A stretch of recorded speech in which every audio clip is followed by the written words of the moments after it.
An important news: pepper spray cannot be used as a mode of self-defense in some cases. The Karnataka High Court has ruled so, and let me explain why. So this incident occurred in Karnataka where two parties were already going through a property dispute which led to a series of legal actions including an injunction suit. The court issued an order that none of the parties should perform any kind of construction on this property until the issues are resolved. Now, despite of having a stay order of the court, one of the party, the complainant and his employee, went to this property and tried to construct a wall to restrain the other party from entering into this property. Incidentally, this led to physical altercation in which one of the party and his wife allegedly resorted to use pepper spray, claiming that as per section 100 of the IPC, they used the pepper spray for self-defense to protect their property. Now, when the matter reached the court, the prosecution argued that this was not self-defense but it was assault, because there was no immediate threat to life of this person or his wife that they had to resort to using self-defense and pepper spray.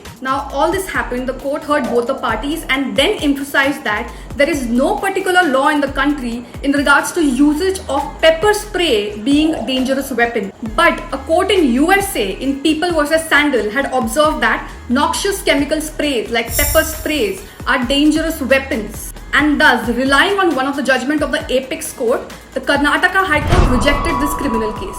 So basically, you can use your right to self-defense or private defense, but there has to be some or the other proof that there was immediate threat to your life, or a prudent man at least should think that there was an immediate threat to life. Quite an interesting case, isn't it? What do you think? Write in the comment section. I'm Advocate Pooja Dilip Patil. Have a nice day.